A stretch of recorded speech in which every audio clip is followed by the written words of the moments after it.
breaking down every game, every day in Major League Baseball. This is the Baseball Betting Show. Here is your host, Greg Peterson.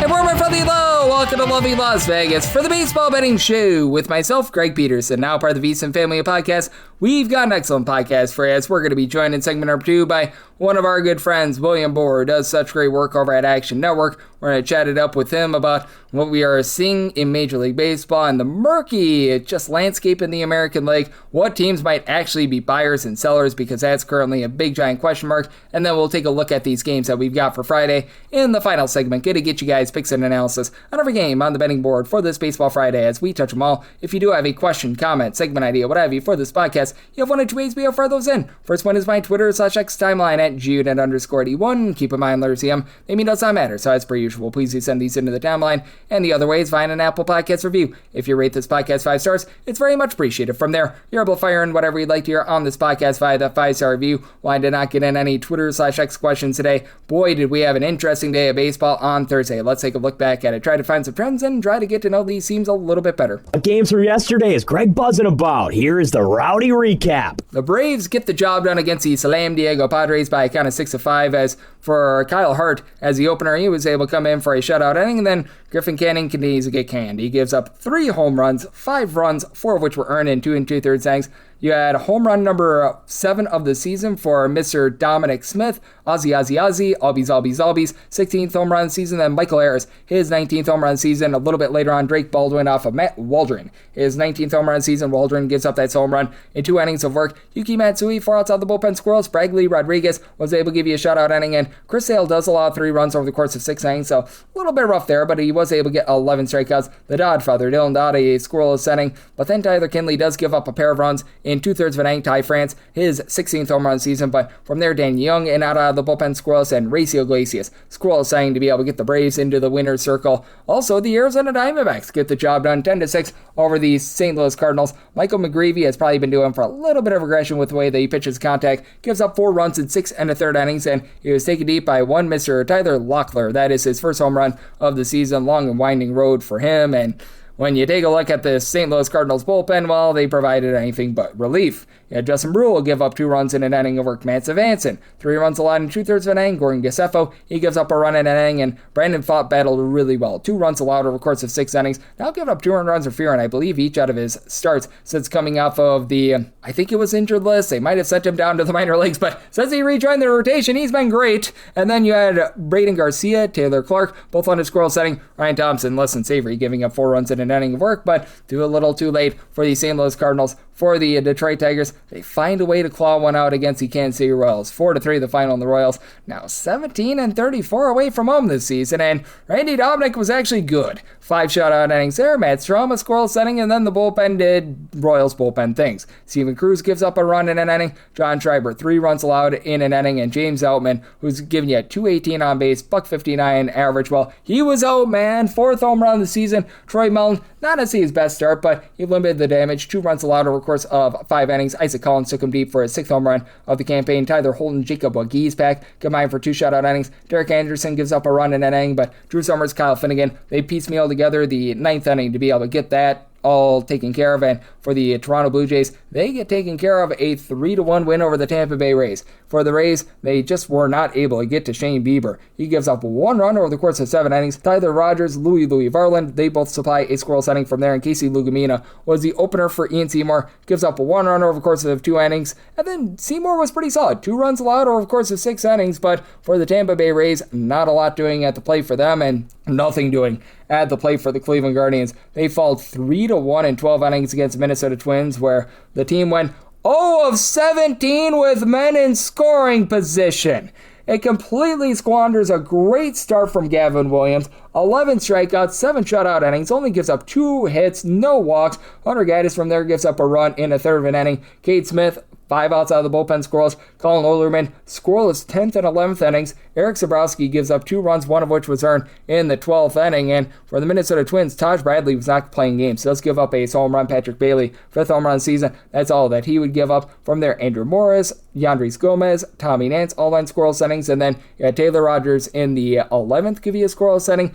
And then Jack Anderson, the rookie, he was able to give you a scoreless inning to be able to get the Twins at just 2 games below 500, and they're only 2.5 games out of a playoff spot. So very interesting to see what's happening there. If you're taking a look at trend-wise, what we're getting in Major League Baseball right now, overall, it has been a pretty overwhelming season, but now the unders have overtaken overs. 754 unders, 748 overs, and if I'm not mistaken, we've now had 37 pushes along the way. Meanwhile, for favorites, they're hitting on the money line at 56.1%, 837, and 656, but now we're up to 198 favorites that failed to cover the run line. Last 7 days, favorites are 49 and 40 on the money line, but 14 of those 49 favorites failed to cover the run line. The under rate is above 55.4%, 51 unders, 41 overs, and 3 pushes along the way. And if you want a bigger sample size, last 30 days, the under rate is about 52.7%, 184 unders, 165 overs, and if math serves me correct, 14 pushes, while favorites on the money line hitting at about 58% in this time span, 198 and 144, with 48 of those favorites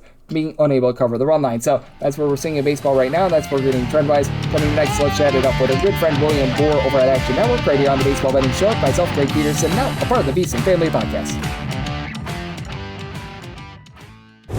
Breaking down every game, every day in Major League Baseball. This is the Baseball Betting Show. Here is your host, Greg Peterson. And we're back here in lovely Las Vegas for the Baseball Betting Show with myself, Greg Peterson, now part of the VSiN Family Podcast. Always great to be joined by this man, as we've got William Boor aboard. He does such great work over at Action Network, taking a look at this great game that we all know and love of baseball. I know that he is doing an absolutely tremendous job taking a look at so many different things, whether that be getting set for the football season. And over there at Action Network, they're doing a solid job on the WNBA front, and so much more. You're able to follow him on the old Twitter /X at the letter W, last name Boor, Boor, all together. And William, always appreciate it. Thank you. Yeah, of course, Greg. Always happy to hop on, talk baseball, talk betting with you. Absolutely. And William, we're about a week and a half away from the trade deadline. And what are you sort of expecting with regards to this trade deadline? Because I take a look at it and there's just so much murkiness with these American League teams. I feel like there's a clear divide in the National League as to whether or not you're going to be a contender or not. But for the American League, I think that it's going to be very, very meaningful what we get in these next few series for, say, teams like the Minnesota Twins and company that are right there on that cut line. Yeah, the American League is going to be interesting because, like you said, there are teams that are very bunched up. And I think we're going to have to get into – I think some teams are going to have to decide, even if they push and get to the playoffs, I guess what's worth it. Like you mentioned, a team like the Twins, the Tigers, obviously with Skubal being the big name, are only 6.5 back. He starts. What if they win 5 in a row? Do you want to trade him when at that point maybe they are only like 2 games back or something like that? But also, do you think, that's a team that could make any noise in the playoffs? Like probably not. So I wouldn't be shocked, and I'm not saying the Tigers or the Twins are going to sell, but I wouldn't be shocked if we see a team sell that's like, yes, they're close in the standings, but no one really kind of believed in them anyway. I think that's the choice that some front office is going to make, and it's going to suck for, some of the fans who are going to be like, hey, we were only a game back or whatever. But I think when you're realistic about some of these teams, like they're not a player or 2 away from being a true contender. Yep, I'm right there with you. And it's going to be so fascinating to see which of those teams make that decision. And then I still remember in the LA Angels last season with Shohei Ohtani, they decided, hey, we're going to go for it with like Lucas Giolito and company, and that blew up so tremendously in their face. They lose Shohei Ohtani anyway, and well, they are still suffering, and they are going to be sellers once again here at the trade deadline. So it works both ways there. And is there a team or two that is sort of on the borderline that you feel like they can make some moves? Because we've seen it in the past. The Braves, I think it was in 2022, they were right around 500. They buy at the trade deadline, and all of a sudden they win a World Series. So it has worked out for some of these teams. Is there a team or two that you feel like could be one of those teams that's on the cut line that they might be able to make a little bit of noise? I'd be curious. As we're recording this, they're 1-9 in their past 10 games. So it's really rough for the Marlins right now. But I'd be curious what the Marlins and the Nationals do. Like they're only 1.5 back the wild card, plus or minus, depending on when you're listening to this. They could do they could make a move that could be interesting. I look like the thing that really stands out is the AL West with the Rangers, Mariners, Astros all separated by 2 games to win that division. So any of those teams, I think, to make a move, A, to win the division, and 2, depending on what that move is, I mean, those rosters have some good pieces. I wouldn't be shocked to see the Mariners or the Rangers or the Astros, make a move. And then if you told me that after that move, they could compete with the Yankees and the Rays, I could see it happening, if the move's good enough. So I think there's definitely some teams that could have some intrigue. It's just, a matter of who pulls the trigger. Yep, it is going to be interesting to take a look at those teams. As joining me on the show, we do have our good friend William Boor over at Action Network joining me right here on the Baseball Betting Show. And you mentioned it with Tariq Skubal. He's going to be on the mound against the Royals. And as of right now, the Royals starting pitcher is TBD. I was thinking that this was going to be Noah Cameron, and he might be getting scratched in this game, but right now, the Tigers are minus 290. Is there any way to be able to play this game? Because I know that you like Tariq Skubal, I like Tariq Skubal, but we're also both not in the business of laying 290 on sub 500 teams. Yeah, I think you've either got to go Tigers run line or, because on the other, I don't want to lay 290 like you said, but I also wouldn't want to back the Royals against Skubal. So I think you either got to go Tigers run line or take the Tigers money line and then take your favorite prop and just parlay them together. Use the Tigers with something else. There's another, maybe a minus 150 or something that you like somewhere else on the board, or a different prop or something like that. I would maybe use them as a piece because I like the Tigers, but like you said, I'm not laying 290 on anything. Yeah, that's a relatively rough price. I saw that and it's like, well, yeah, I am not going to be able to get there on this one. I can get here a little bit more on this game, though, because we mentioned it. The AOS, it's just a big, giant mismatch. And for the Mariners and the Rangers, it's going to be interesting to see what they do at the deadline. Mackenzie Gore against Bryce Miller. Miller's about a minus 120, minus 125 favorite. Want to get your thoughts here on the Texas team where Mackenzie Gore has been significantly better at home rather than away from home. And for the Mariners, I think the big key is what are they going to get on offense, because they've been terrible at the plate this year. Yeah, exactly. Bryce Miller has thrown the ball fine. His last 3 starts, 7 scoreless. Then he gave up 4 and 1, but then last start, 2 runs over 5 2/3. He's been good. The Mariners have been able to pitch for, several years now. No one questions the rotation, but they cannot hit. I have a future on the Mariners to win the AL West. I've been high on this team all year. I still really like them, but man, it would be nice if they could score some runs. Yeah, it's been just rough for them at the plate. And Cal Raleigh did have a grand slam earlier in the week, but it's been a grand disappointment. Big Dumper has just been taking a big dump this far this season. So they're going to need to have that round into form a little bit, and that's going to be a fun one that we've got on Friday. And how about this? We've got a day game on Friday, and it's not even out there in Chicago. This rarely happens. Now, it's a very, very chalky game. Again, we're not in the business of typically laying minus 230 to minus 250. It's Brewers versus Rockies, but Shane Drone against Tomoyuki Sugano, that total of 8.5. I'm not sure how you look at this, but the over is calling my name because Sugano pitches with so much contact, and the Brewers, they're just a team that's been a machine at generating offense with small ball. Yeah, here you go. Either take the over in this game. I'm with you on that if you just want to bet this game solo. Or if we go back to the Tigers, you can just do the Tigers-Brewers super chalk money line parlay. And that way you've covered both games, and then you're probably not paying north of 200 anymore, which is a much better spot to be.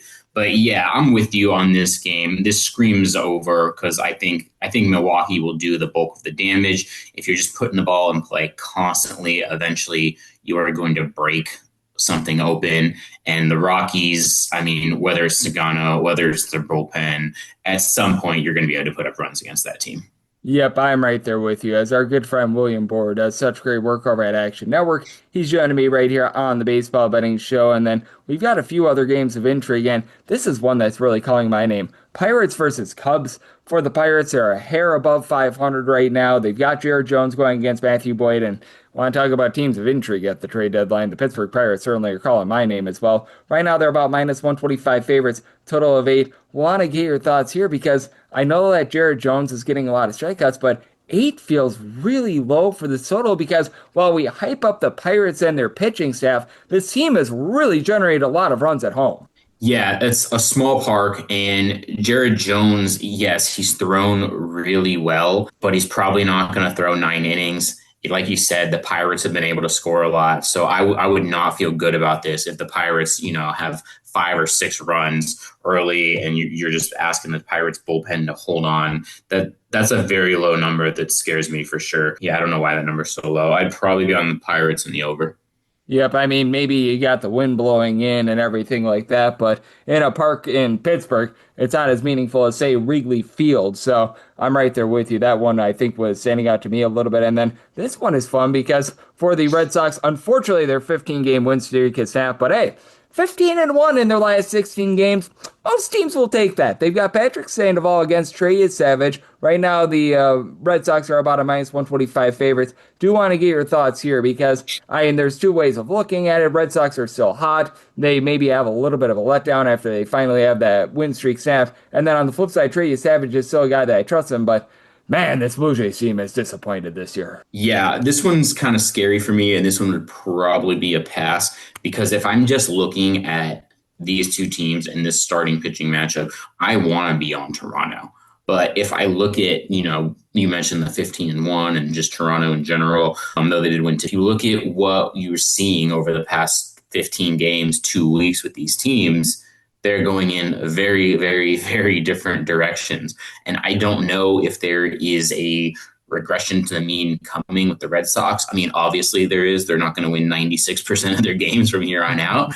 But I just don't know when that hits, and I don't want to be on the wrong side of it. So I'm probably just skipping this game. Yeah, don't blame you there. And Patrick Sandoval, I believe that this is his third start since beginning of the 25 season because he missed all of 2025. So that's going to be something that's a little bit scary there as well. And then I take a look at this game, and this just feels like a short price to me. Right now, the Phillies are about a minus 120 to minus 130 favorite against the Yankees. I really love the way that Jesus Luzardo has been picking it up. And for the Yankees, they had to play a double dip on Wednesday. And without Aaron Judge, this offense has been, well, about as offensive as Ned Flanders. Yeah, I'm with you on this. I really like Luzardo. You get the Phillies at home, rested more than the Yankees because of that doubleheader. I think this is a really good spot for Philadelphia. They've been playing well all year. You mentioned the absence of Aaron Judge. I'm on the Phillies for sure. Yep, I'm right there with you. And we've got ourselves a great slate here for this Friday. We've got all 30 teams in action. Anything else that might be calling your name for this Friday? Yeah, I'll probably be on the Diamondbacks. Nationals have been impressive all year. D-backs picking up a little bit of late. But more importantly, you've got Eduardo Rodriguez on the mound, 8-3, 2.62 ERA on the year. He's definitely been the bright spot of the Diamondbacks rotation. So whenever he's on the mound, I want to back him. So I'm definitely going to be on that. And I hate to say this publicly because maybe I'm just being a glutton for punishment, but I'm probably also going to be on the Giants tomorrow. I think that Giants-Angels game is disgusting. I'm going to be on the Giants. There's no way I'm watching that game. I can't give up on Logan Webb. I just feel like the past couple starts have been bad. You get a big park at home to kind of limit runs. His last outing against the Mariners was a little bit better. The previous 2 before that, he'd given up 12 runs over 10 innings. Last start was 3 innings, 6 2/3. I think he may have, got back into form a little bit there. So I'm going to be on Logan Webb tomorrow. But if no one wants to tail that, I totally get it. And like I said, there's no way I'm watching that because Giants-Angels just sounds rough. Hey, I feel like the Giants should be like a $2 favorite, and right now I'm seeing this more in that neighborhood about minus 165, minus 170. If you want to go run line, I'm right there with you. Grayson Rodriguez, when he's at peak form, he's great. He is not at peak form right now. He has been awful. So I am right there with you. And I want to ask you about this as well, because with Eduardo Rodriguez, I know that you want to back him. I see regression coming for him, but at the same time, how much might you want to be taking a look at perhaps an over here? Because I think that Eduardo Rodriguez is going to regress with giving up so much contact, but even if he regresses, I still think he's much better than Zach Littell as well. Yeah, I don't mind that at all. He could regress a little bit, but then on the flip side, I think Arizona can put up some runs, and the Nationals can put up some runs as they've done all year. So I think an over is a good look in that game as well. Yep, and Zach Littell will be the bulk pitcher, and Carson Palmquist with his hearty 8.74 ERA is going to be the opener in this game. Obviously, small sample size, but not a place where you want to be. A place where we want to be is chatting it up with you, my friend William. You're doing such great work over at Action Network, so love to get people at home know what's on tap for you and how people can follow along on social media and other platforms. Of course, you can find me on Twitter/X and Blue Sky at WBoor, WBOOR. But more importantly, find all of my picks in the Action Network app, William Boor _ all one word. Check us out at actionnetwork.com. Download the app, see everything me and my colleagues are doing. We have bets for every single baseball game, every WNBA game. We're obviously getting ready for football season. Just a lot of betting content, a lot of tools, calculators, projections, anything that can help you make you a better bettor. We've got it. So check it out, and hopefully we can all win some money together. Yes, absolutely. And it is a great time to be getting just all set for football season. Hey, it's never too early to be taking a look at college basketball as well. That'll be in our lives in a few months, and always in our lives with great information and insights. William Boor, a big thanks to him for joining me on the Baseball Betting Show, now part of the VSiN family of podcasts. Coming up next, it is that time of the podcast. I give you picks and analysis on every game on the betting board for this Baseball Friday as we touch them all.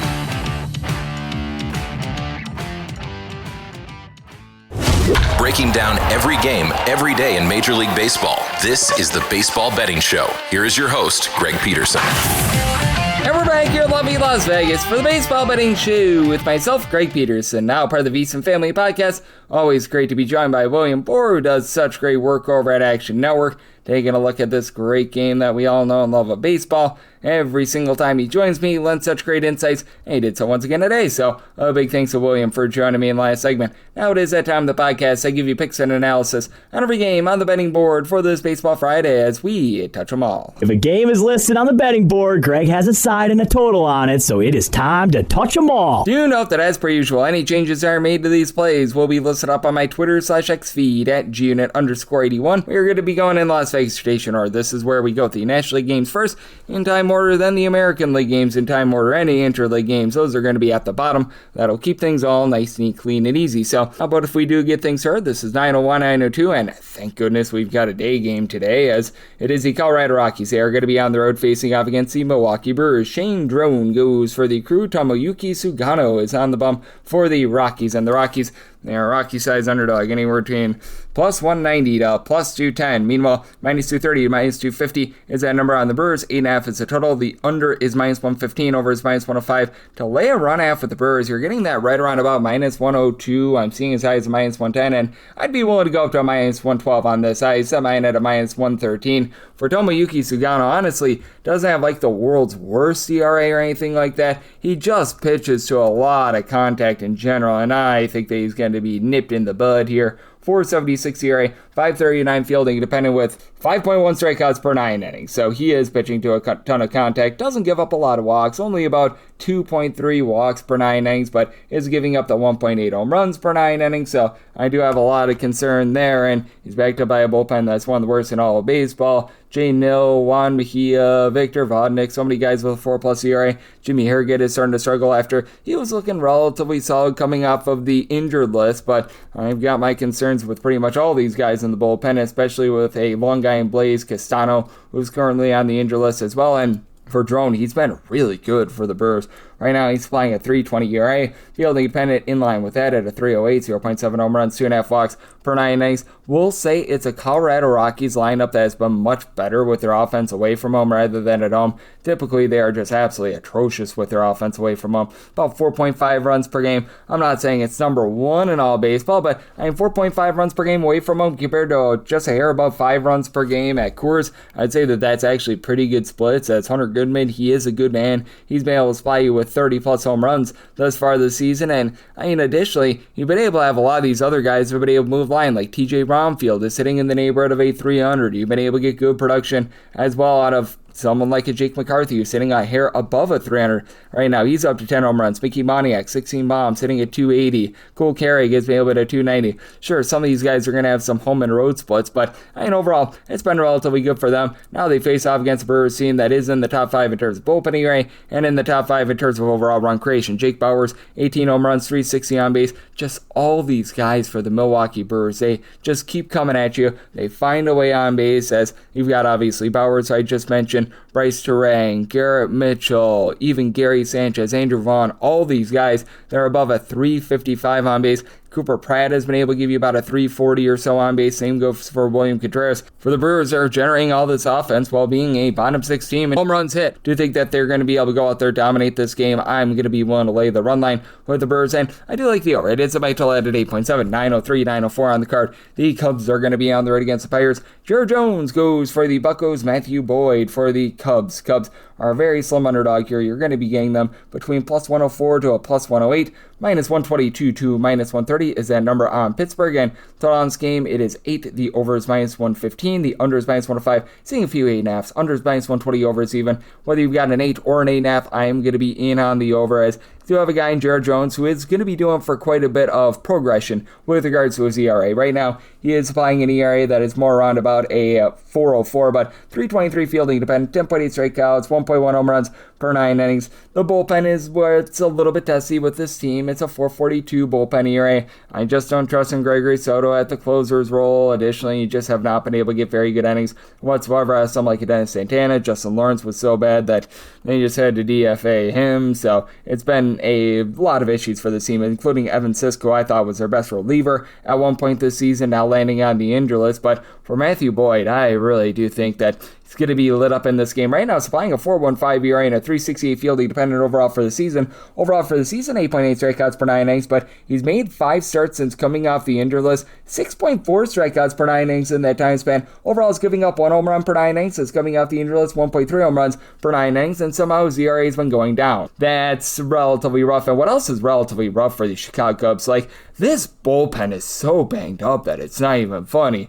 Like Daniel Palencia, Riley Martin, Phil Matone, Hobie Milder are all on the injury list. Trent Thornton, he's right now day-to-day. He might need to hit the injury list as well. So a big bevy of issues there. Now for the Cubs, this has been a top 10 team in terms of run creation. Pete Armstrong, he's been one of the best hitters in all of baseball. 21 bombs, over a 380 on base. Ever since he told off that fan a few months ago, he has been incredible. Michael Busch, he doesn't necessarily hit for a lot of average, but a 364 on base. He finds a way to move the line. Dansby Swanson, Seiya Suzuki, Ian Happ, between 16 and 18 home runs. Would like to see Happ and Swanson be able to raise those batting averages, but overall, relatively solid team. Pirates, though, they are numero uno in terms of run creation when they are at home. Brandon Lau getting loud with 21 home runs, but just a lot of balance and a lot of guys move the line for the team. Brian Reynolds about a 390 on base. Nick Gonzalez is above 300. Jake Magnum hitting above a 300. All of a sudden, as Morellan Valdez has been able to hit for darn near 300, and he's got like 13 home runs in less than 120 at-bats. He has been amazing for his team. Spencer Horowitz,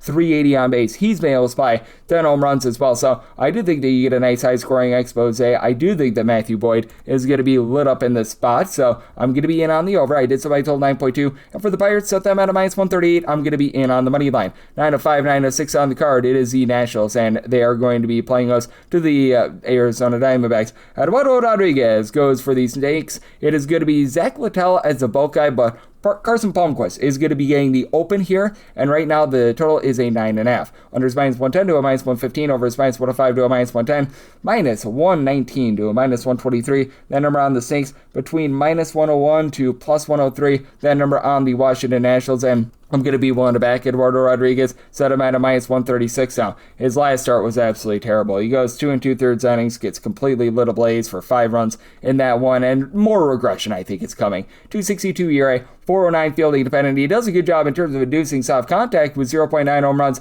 per 9 innings, 6.3 strikeouts at 3.2 walks per 9 innings though, and now he does face off against a Washington Nationals team that's been number 1 in the big leagues in terms of run creation. James Wood, 28 plus home runs, over a 400 base, and then Luis Garcia, CJ Abrams. These guys have been able to give you 20 plus home runs. Both of these guys have been able to hit for above a 270 as well. All of a sudden, someone like a Curtis Mead has been able to hit for 15 plus home runs. He does a good job with about a 350 or so on base. Keeper Ruiz really doesn't draw a lot of walks. Maybe he's not the world's greatest power hitter, but I mean, he's another guy that's moving the line as well. Just 1 through 9, it's very rock solid.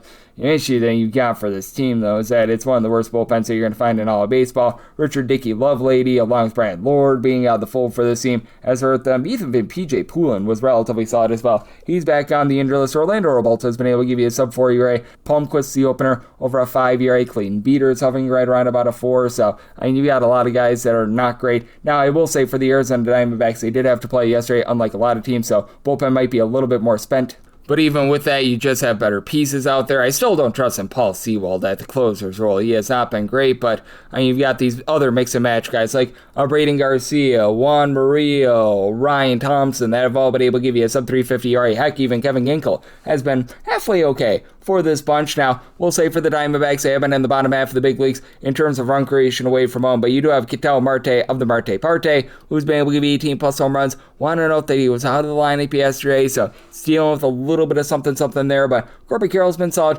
343 on base. He's been able to give you 13 plus home runs. Max Kepler is starting to give you a little bit of something. They rolled the dice there. Recognize if Guillermo Vargas, after that hot start to the season, has regressed a little bit, but he's hitting at 265. They've been able to get something out of Tyler Locklear recently. Geraldo Perdomo, he's been able to give you about a 350 on base as well, and with the way that Zach Littell, he's going to be coming in after Carson Palmquist, the opener, is giving you an 8.74 ERA for Littell. He just continues to get little blaze. He's been better after coming in after an opener, but still 5.34 ERA, 6.25 fielding dependent, 2.3 home runs per 9 innings allowed. I think that leads to a big explosion of offense, especially with Eduardo Rodriguez likely in for some regression, but even with the regression, I set my money line price at a minus 136 like the Snakes here, and I'm in on the 9.5 over semi-total 9.8. 9-7, 9.08 on the card. The Dodgers are going to be on the road against the Metropolitans. Sean Manaea is on the bump for the Mets, and Hiroki Sasaki goes for the Dodgers. Dodgers are between minus 142 to a minus 160. Meanwhile, anywhere between plus 120 to plus 135.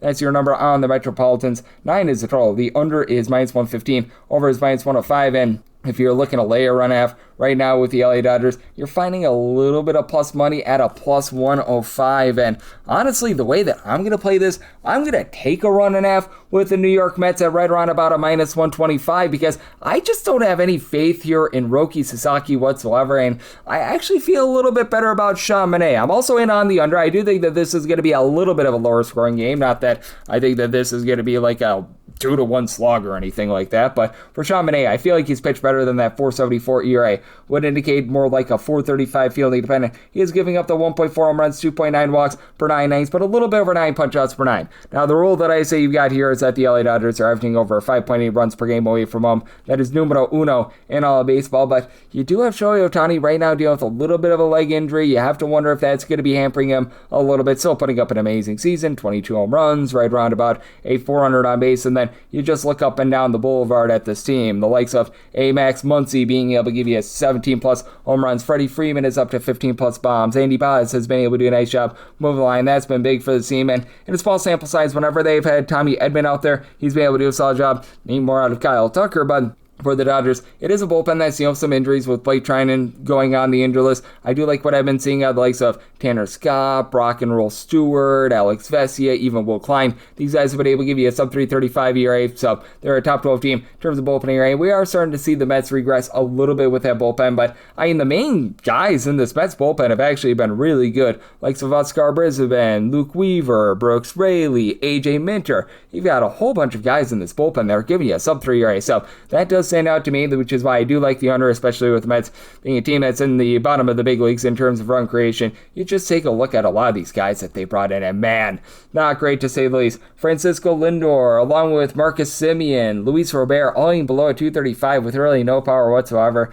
Recognize that there's been a few injuries with these guys, but man, that's not amazing. Carson Bench is updating about a 265 with 11 homers, and then Juan Soto, 21 bombs, 400 on base, he's doing his part, but Mark Vientos, even though he's got 11 home runs, 256 on base, and for Hiroki Sasaki, he's been a bit of a disaster this year. For Sasaki, it's been a little bit better ever since that shaky start to the season, but still, he's posting up a 4.98 ERA, fielding independence of 5.34 with 2 home runs allowed per 9 innings himself. He has given up 300 runs or fewer, and now 4 out of his last 5 starts. Hasn't necessarily been quite the same pitcher when he's been away from home, though. When he's been at Dodger Stadium, that ERA does lower to a 4.60, 5.40. When he's away from home, actually at Dodger Stadium, he gives up 2.6 home runs per 9 innings, and away from home, he gives up closer to about 1.3 bombs per 9. So, interesting circumstance. I'm not going to mess around with laying a big money line on the Dodgers. I would rather take a run and a half here with the Mets at a minus 125 or better, and like the under, somebody told it at 8.8. 909, 910 on the card. It's the Slam Diego Padres. They're going to be on the road against the Miami Marlins. We do know that Esteban Marquez is going to be on the bump for the Padres right now. It is listed as old to be determined on the bump for the Miami Marlins. This is a game that is off the board, and with a lot of places they're projecting that Braxton Garrett in some form or capacity is going to be going. Right now, the openers for the Marlins minus 136 to minus 140, plus 113 to plus 118 for the Padres, total of 9, unders minus 115, and the overs minus 105. And I'd be willing to go up to a minus 147 here on the Marlins. And if it's not Braxton Garrett, that would actually probably be a little bit of an upgrade, because for the Miami Marlins, recognize that the bullpen is a little bit banged up. They've got quite a few injuries in that pen, but still, you've had this team be a top 10 team in terms of bullpen area. Lake Bakar has been able to be a relatively solid long guy for this team. I wouldn't doubt if it's going to be a little bit mix and match. As for Braxton Garrett, he has been spending most of the time out there at the minor league level, and he's got really good minor league numbers, and every time he gets called up to the big league level, he just has never been able to put it together. Like, I think they maybe had one solid season like 4 or 5 years ago, but I am for the Jacksonville Jumbo Shrimp this year. A 2.03 ERA, 9.8 strikeouts, 3.3 walks per 9 innings, and he got 2 cups of coffee, 4 1/3 innings at the big league level this year, and in those 4 1/3 innings, he gave up 8 walks, so that was not great to say the least. The good news is he does go up against a Padres team that has been a bottom 7 unit in terms of run creation this year. We'll say they average over 4.5 runs per game away from him. That's more than 0.8 runs per game more than they average at home, because, well, San Diego suppresses offense, but just still have a lot of guys like Manny Machado, Freddie Fermin, Jake Cronenworth, throw in there Jackson Merrill, Gavin Sheets. These guys hitting at 225 or lower. Ty France has actually been really nice. 16 home runs, he's hitting at 275. And Fernando Tatis Jr., 3 bombs ever since the All-Star break. He's up to a 350 plus on base. And you do have to like the fact that the Padres have been a top 4 team in the National League in terms of bullpen ERA. They're dealing with the injuries to Jeremiah Estrada and Jason Adam, but still, likes of Yuki Matsui, Wandy Peralta, Mason Miller, these guys have been tremendous, give you a sub 305 ERA, so they're going to be able to lock it down there. And then for the Miami Marlins, this is a team that's just going to small ball you to death, because you really don't have a bunch of big mashers on this team. Your leader in homers is Liam Hicks with 14, and then Owen Casey's right now dealing with a little bit of injury. Kyle Sowers, Roberto Hernandez, 12 and 13 home runs apiece. They don't necessarily hit for the world's greatest average, but they swipe bags. How about Jacob Marcy, Otto Lopez, Esteury Ruiz, all with at least 18 stolen bases this year. Xavier Edwards starting near 375 on base. He's been able to give you 14 swipes as well, so they really do play the game the right way. And for Ermar Marquez, it's just really hard to have any faith in him whatsoever. I always thought that his numbers were a little bit warped because he was pitching out there at Coors, and well, it just turns out he's not a very good pitcher. Right now, posting up a 5.24 ERA with a 6.51 fielding independent, 2.2 home runs, 4.4 walks per 9. But Miami, one of the more pitcher-friendly ballparks in all of baseball, so like the under, somebody told it at 8.6. Like I said, if it is Braxton Garrett, I'll be willing to lay the money line. If it's not Braxton Garrett and it's a bullpen game, I'll probably upgrade the Marlins, so we'll still be in on that money line. 9-11, 9-12 on the card. The Cardinals are going to be playing OC Cincinnati Reds. Yes, we're on to Cincinnati. It's on to Router getting the start for them, and Dustin May hopes that it's Mayday for the Reds. And right now for the Reds, are between plus 138 to plus 145 dogs. Minus 165 to minus 170 is the number on St. Louis. 8.5 is the total. Unders minus 110 to a minus 115. Overs minus 105 to a minus 110. And I'm going to be in on the Cincinnati Reds. I was willing to take a plus 145 or better here. For Rhett Lauder, yeah, he's been making noise for the wrong reasons. It has not been tremendous for him, to say the least. And for Rhett Lauder, you probably are going to be hoping that there's a little bit of bullpen usage coming in after him, because he's got a 5.75 ERA, 4.62 fielding independent. He's only giving up 1.1 home runs per 9 innings, but 4.4 walks, 7.6 strikeouts per 9 innings. He just hasn't gone deep. 3 innings or fewer in each out of his last 4 appearances. Now, I do recognize that this is a Cincinnati Reds team that, if you look at them overall for the season, they have not been the Mona Lisa Vitos of bullpen pitching.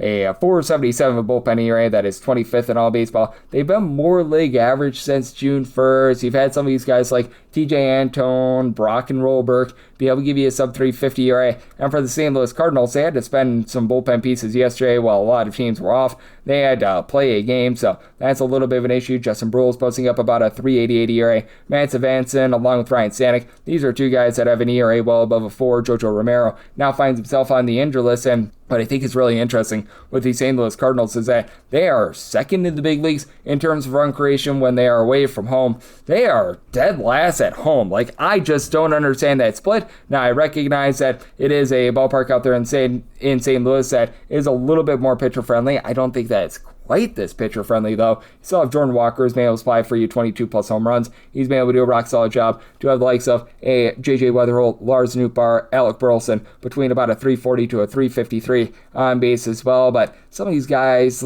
at the bottom of the fold, like Pedro Pages, Nelson Velasquez, you're going to need a little bit more there. And on the other end of things for the Cincinnati Reds, being able to get back Elliot De La Cruz is just massive. We saw them on the road trip against the Seattle Mariners have some success there. As for De La Cruz, Spencer Steer, JJ Bleday, they've all been able to give you 15 plus home runs this year. I believe that all these guys are hitting above at 255 as well. And then obviously cousin Sal Stewart has been the main guy that's really been able to carry the mail for the team. He's been able to give you 20 plus home runs. His on base percentage hovering the neighbor about a 340 to a 350. And I do think that even though you've got a few guys at the bottom of the fold like Matt McClain, TJ Friedel that haven't been able to generate too much, I do think that they're going to be able to get to a guy in Dustin May that even if you look at the advanced numbers, they do say that he's doing for quite a bit of positivity.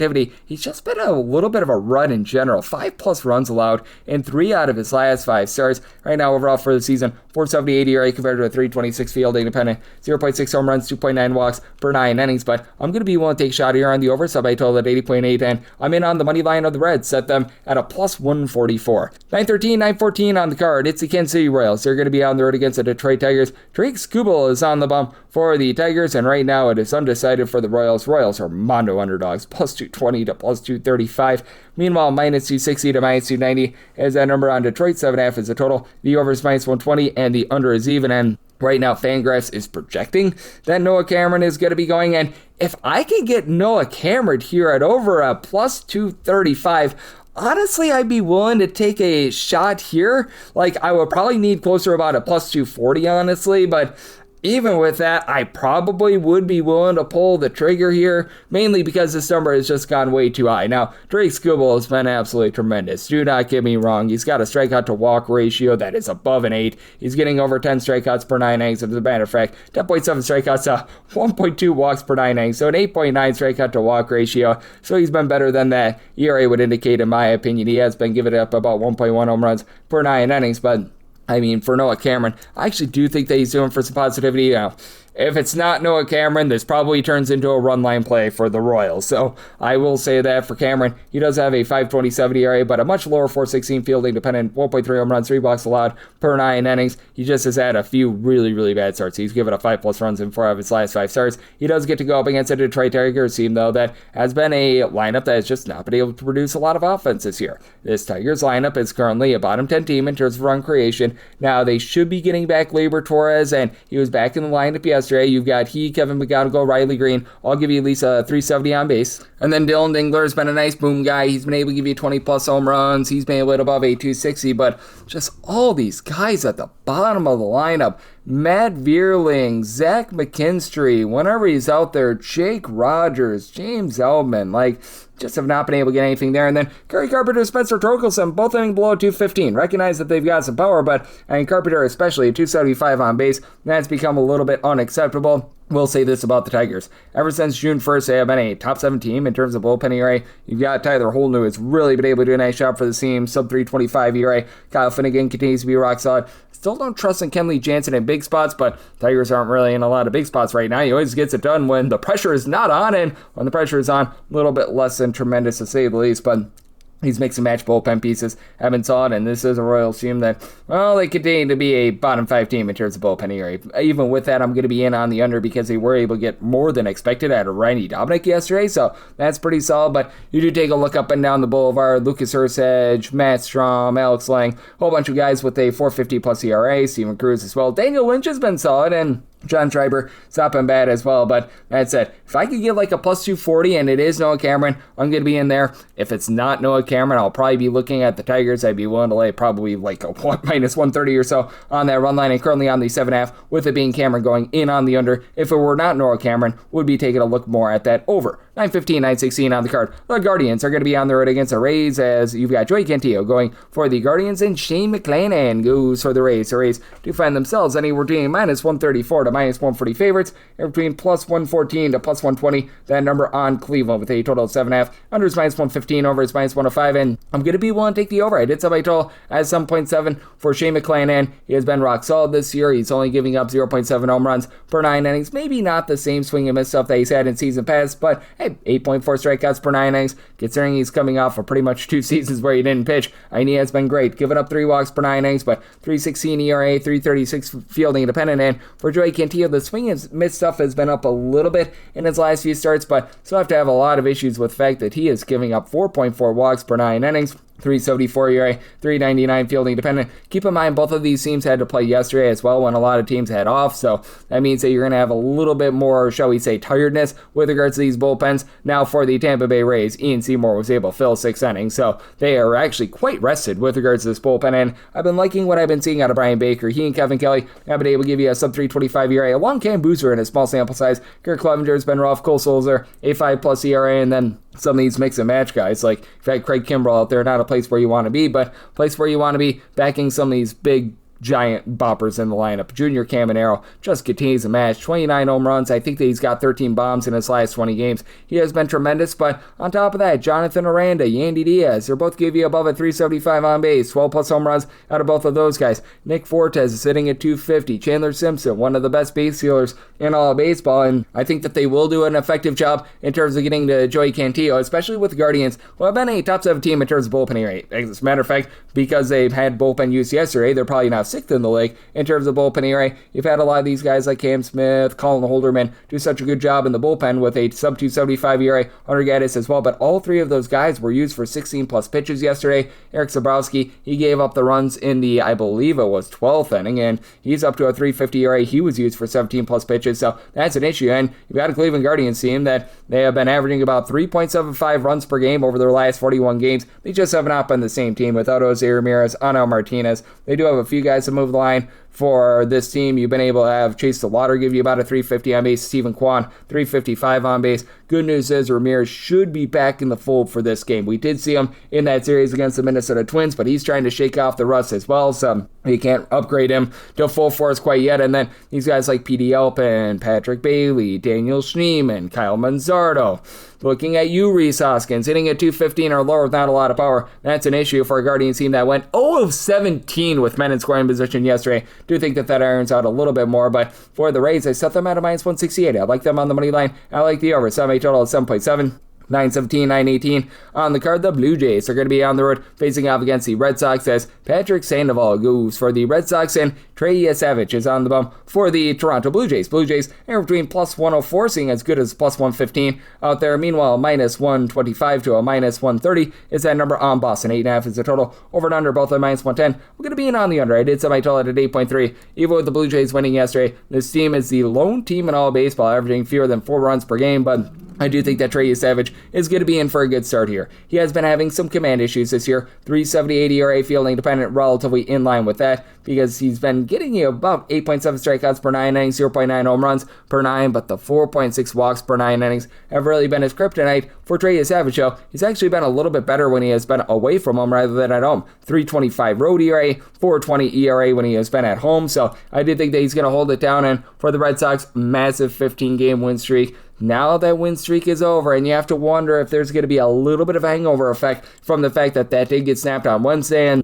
just so you can look at this Red Sox team overall this season, they just haven't generated a lot of offense at home. They are 5th worst in the big leagues with about 3.85 runs per game at home this season. Now, Wilson Contreras has been carrying the mail. He has been tremendous. He's been able to give this team 20-plus home runs, over a 375 on base, and we're starting to see more of these guys be able to pick it up, move the line, but they do now have Isaiah Kiner-Falefa currently on the injury list. You're looking at these guys like Weiler Abreu, Masataka Yoshida, Ceddanne Rafaela, between about 335 to 350 on base percentages. Caleb Durbin's been much better recently as well. Last 35 days, he's sitting just below a 300, so he's been able to give you a little bit more there. Jaron Duran continues to be a little bit of a disappointment. And for the Red Sox, the strength of this team is really the bullpen. They have been numero uno in all baseball in terms of bullpen ERA. These guys like Teran Guerrero, Garrett Whitlock, Giovanni Moore, and give you a sub 325 ERA, and then Aroldis Chapman comes in. He closes things out. That has been amazing. Even when they had Tyler Semenijo out there, I still think is with injury, he's been able to do a nice job as well. For the Blue Jays, this has been a respectable bullpen. I'm not going to call it amazing, and they did have a game yesterday, so bullpen is a little bit more spent right now than that of the Boston Red Sox, but Tyler Rogers, Louis Varland, these two guys have been tremendous. They've both been able to give you a sub-225 ERA. Braden Fisher is starting to pick it up as well, right around about a 375 ERA. Mason Flaherty, after a miserable start to the season, he's been a little bit more okay. For the Blue Jays, what has just been the issue for this team?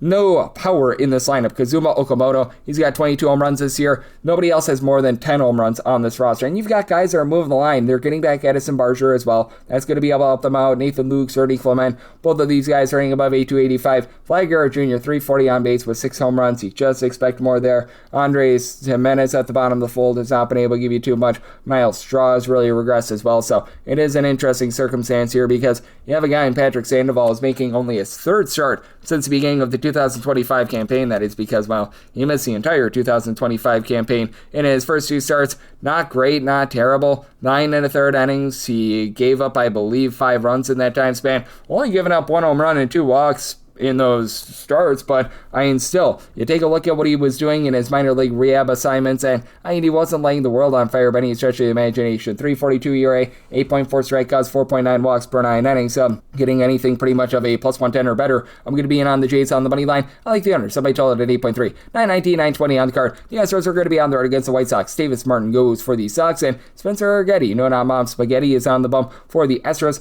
Astros are between plus 116 to plus 130, minus 136 and minus 150. That number on the White Sox, 8.5 is the total. Over is minus 110 to a minus 115. Under is minus 105 to a minus 110, and I'm going to be in on the under. Somebody told it at 8.4. Silently, the White Sox have been a top 10 team in terms of bullpen ERA since June 1st, and the Houston Astros have been a top 5 team, and they're probably going to need a lot of bullpen use because Spencer Arguetti has the tendency to knock himself out of starts very early because he has been giving up a lot of walks. Right now for Arrighetti, he's now up to a 434 ERA, 497 fielding dependent, like 9 strikeouts per 9 innings with 1.2 home runs allowed per 9. That's not bad, but 5 walks per 9, and he's given up 6+ runs in 3 out of his last 5 starts. It's really just toilet bowl for him. I do think that he's going to run into better form to give up just 1 run in his last start, and then you've got a guy in Davis Martin who I've really been trusting in this season. I know that he's been a little bit more shaky here over the last few starts, but still, he's been able to post up a 331 ERA. He's still giving up 2 runs or fewer in 4 out of his last 5 starts, 306 fielding dependent, keeps the ball in the yard,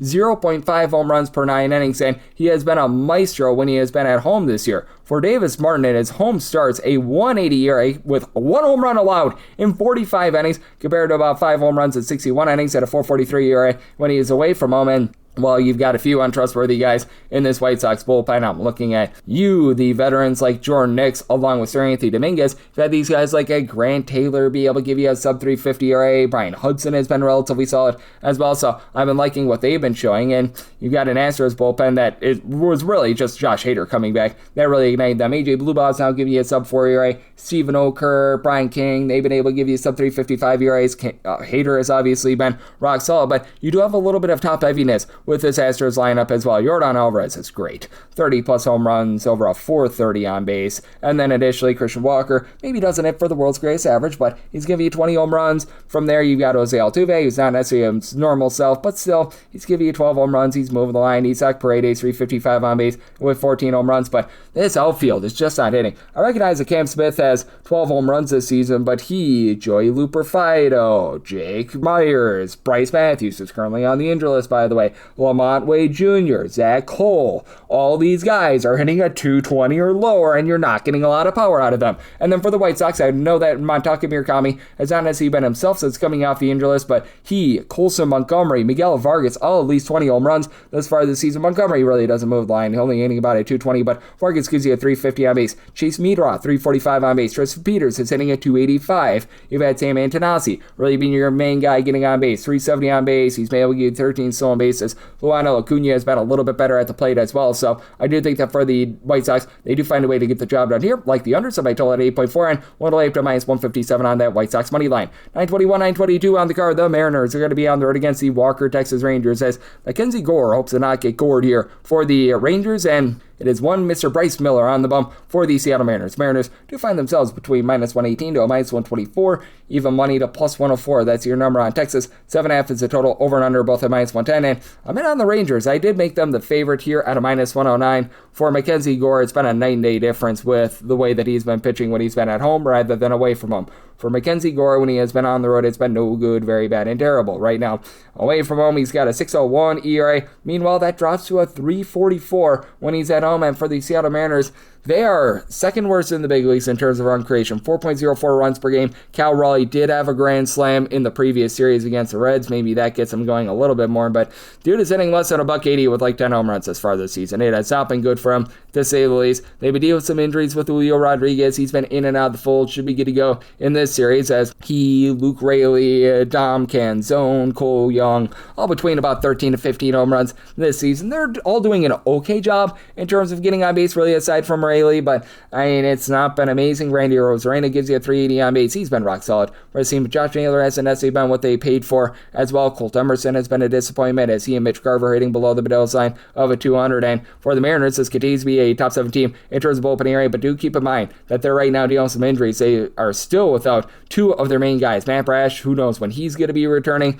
Along with that, you've also had Cooper Criswell be out of the fold for this team. You've had Cole Wilcox be an okay mix and match guy with like a 3.40 ERA, and then Gabe Spire, Edward Bizardo, Jose Ferrer. They've all been able to give you an ERA that is below a 3, but they're starting to run a little bit thin there. Meanwhile, for the Rangers, it's been rough for them with their bullpen over the last few weeks, but having both Jacobs back because they've dealt with some injuries to Jacob Junis and Jacob Latz, both of these guys give you a sub-3 ERA. It's big. Tyler Alexander's been solid. Sub-3 ERA. He's a nice long guy. They've been dealing with the injury to Jalen Beeks. That's been rough. And then Robbie Elstrom has been posting up an ERA above a 5. Not necessarily where you want to be, but Ben Peoples has actually been able to give you some good innings. And for the Rangers, they have been on a nice binge of overs. I believe 9 out of their last 10 games have gone over the total. Wyatt Langford has really been the catalyst for this, hitting above a 280. 11 home runs and less than 205 at bats, so he's been solid there. Ezekiel Duran is moving the line, hitting about a 270. He's up to 10 plus bombs. Jake Berger and Jock Peterson are your main power guys, 17 home runs apiece, nobody more than 11, so you need a little bit more there. And for Berger, he's only hitting for about a 240, but you've been able to get some good production as well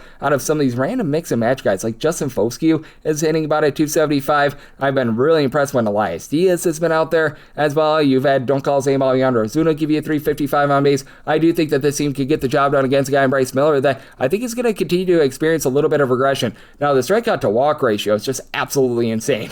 I mean, he's right now giving you 10.1 strikeouts and 1.4 walks per 9 innings, but a 324 ERA compared to his superb 227 ERA with giving up 1.3 home runs per 9 innings. I do think that this is going to be a low-scoring game. I set my total at 7.4, so I'm in on the under and the Rangers here on the money line. 923 and 924 on the card. The Athletics are going to be on the road against the Minnesota Twins as Zebby Matthews is on the bump for the Twins and Jacob Lopez is on the bump for the Athletics. Athletics do find themselves as an underdog between plus 119 to plus 126, minus 140 to minus 145 is that number on Minnesota with a total of 9.5. The totals all over the place. Over and under juice between even money to minus 120, and I landed on the under. I set my total at a 9.3, mainly because Zebby Matthews has been a night and day different pitcher when he has been at home. Overall for the season, 5.40 ERA, 1.9 home runs per 9 innings, swinging his stuff way down from where it was last season, but 281 ERA at home, 1.1 home runs allowed per 9 innings, 758 road ERA with 2.6 home runs allowed per 9 innings, and Jacob Lopez, he has not filled more than 5 innings since May 14th, and that's an issue because this Athletics bullpen, well, they're not pitching like athletes. 5.60 ERA overall for the season, dead last in all of baseball, 7.04 since June 1st. This team has fallen straight down the toilet bowl. There was a time where we thought that they might be standing pat and not selling at the trade deadline. That's come and gone because Elvis Alvarado's in the building for his well over 5 ERA. Hogan Harris has been relatively okay in this bullpen. Mason Barnett has not been a total disaster, but now you've got Mark Leiter Jr., Justin Sterner on the injury list. Neither of these guys were not great to say the least. Luis Medina, 3.72 ERA, but Jose Suarez well above a 4 ERA. Junior Tour, I think I'm saying that correct, he's got an ERA that's quite literally like a 43 right now. And I'm not even joking when I say that. That's how bad this bullpen is. They traded away Joel Kuhnel to the Milwaukee Brewers. Now you've got Jeff Hartlieb stinking it up with over a 4.9 ERA. Like, all these guys have just not been great, to say the least. And for the Athletics, the offense takes a little bit of a step down because Nick Kurtz is currently on the injury list. Now Shea Langeliers, Shea is banging for 23 home runs, and he might be on his way out of town here relatively soon. And Tyler Soderstrom, since the beginning of the month of June, when he's been actually active because he spent a little bit of time on the injury list, he's actually been one of the better hitters out there in the American League. You've got someone like a Jacob Wilson who moves the line, hitting about a 290. Carlos Cortez has been able to give you about a 350 on base. Know that he He and Zach Goloff have dealt with a little bit of injury. I think that Cortez should be good. Goloff still on the injury list, but some of these guys at the bottom of the fold have been out. And Joshua Gower, he suffered a ruptured testicle, so that's the way that it's going right now for the Athletics. Meanwhile, for the Minnesota Twins, they did have to expend a little bit of that bullpen yesterday because they went 11 innings, but I mean, it's not like this is a great bullpen as well. They're a bottom 7 team in terms of bullpen ERA. You've been able to get a few guys to be able to step up. Yandres Gomez in a Twins uniform has an ERA that is below 3. Andrew Morris has actually been okay as well, but whenever you've shrouded out there, guys like Cody Lawyerson, Anthony Banda, Cole Sands is still on the injured list, Travis Adams, man, a lot of guys with an ERA above a 4, but good news is the offense has more firepower now that Byron Buxton is back, giving you 25 plus home runs, and then you've got a mismatch of guys that have been able to give you a bit more. Brooks Lee is up to 15 home runs, hitting at 250. Cody Clemens, 18 bombs, hitting about a 240. Trevor Larnage moves the line, 380 on base. Austin Martin, about a 350 on base. So I do think that for the Minnesota Twins, they do a nice job here getting to a guy in Jacob Lopez that has been shaky all season long, but I think Zebby Matthews keeps the under. Semi-total 9.3, like the under, and for the Twins, I'm willing to lay up to minus 157 on the money line. 925, 926 on the card. The Yankees are going to be on the road facing off against the Philadelphia Phillies. Jesus Luzardo is on the bump for the Phils. Now, I'm noticing a Don Bet / betting board error. They're right now listing Will Warren. This should be Cam Schlittler going for them. Right now, the Phillies between minus 120 to a minus 130. I think that one or two bucks picked up on the fact that it's not Will Warren. Anywhere between plus 102 to plus 110 is that number on the Yankees. Total is 8, unders minus 115, and the over is minus 105, and I am in on the under. I set my total at 7.8, and I'd be willing to lay up to a minus 120 here on the Phillies on the money line. I do think that there's a few errors right now on the betting board, so do check this game accordingly because, like I said, some places are listing Schlittler, some places are listing Will Warren. There's a little bit of confusion there. No confusion as to the fact that Jesus Luzardo has been tremendous this year. 1.2 strikeouts, 2.9 walks per 9 innings, 343 ERA, 290 fielding independent, and he just comes in on fire. He's given up a grand total of 4 earned runs. There's been a few unearned runs, but 4 earned runs over the course of his last 5 starts, and his strikeout numbers 6+ in every single one of them. And then for Cam Schlittler, he's actually been absolutely incredible away from home. He's been starting to experience a little bit of regression, though. Overall for the season, 2.20 ERA, fielding independence right around to 272, 10.6 strikeouts, 1.8 walks per 9 innings. Has now given up, though, 3+ runs in 3 out of his last 5 starts. Recognize that some of those were unearned runs, especially the ones against the Boston Red Sox. And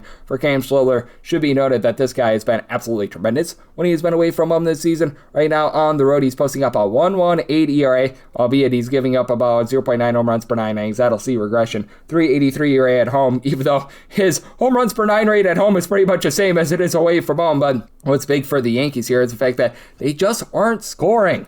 Last 25 or so games are averaging about 3.4 runs per game. That's been absolutely deplorable from this team. We've seen Paul Goldschmidt go straight down the toilet bowl after he was really producing. Going to Bellinger is still about a 340 on base overall for the season, but I mean, aside from the All-Star game, he hasn't had too many triumphs. Ben Rice has been solid, 30 home runs, 366 on base, but Jazz Chisholm is sitting at 225. You've had Trent Grisham be a little bit better since coming off the injury list, but I mean, he still hasn't knocked my socks off as well. These young guys like Isan Dominguez have not been great. Austin Wells has been miserable at the catcher spot, and whoever's been filling in for him has been as well. Max Schumann, that experiment has not really gone well, so I mean, you got a lot of question marks with this Yankees lineup. We'll say they're right there, a top 2 team in terms of bullpen ERA, so they've been having a lot of good relief pitching with the likes of David Benner, not pooping the Benner, Brent Hendrick, Paul Blackburn, Fernando Cruz, a whole bunch of guys with an ERA below a 255, and for the Philadelphia Phillies, it is a little bit of top-heavy bullpen as you've got Yohan Duran, Ryan Kirkring, who'll be able to give you a sub-3 ERA, and in the matter of fact, I believe that both are below a 250, but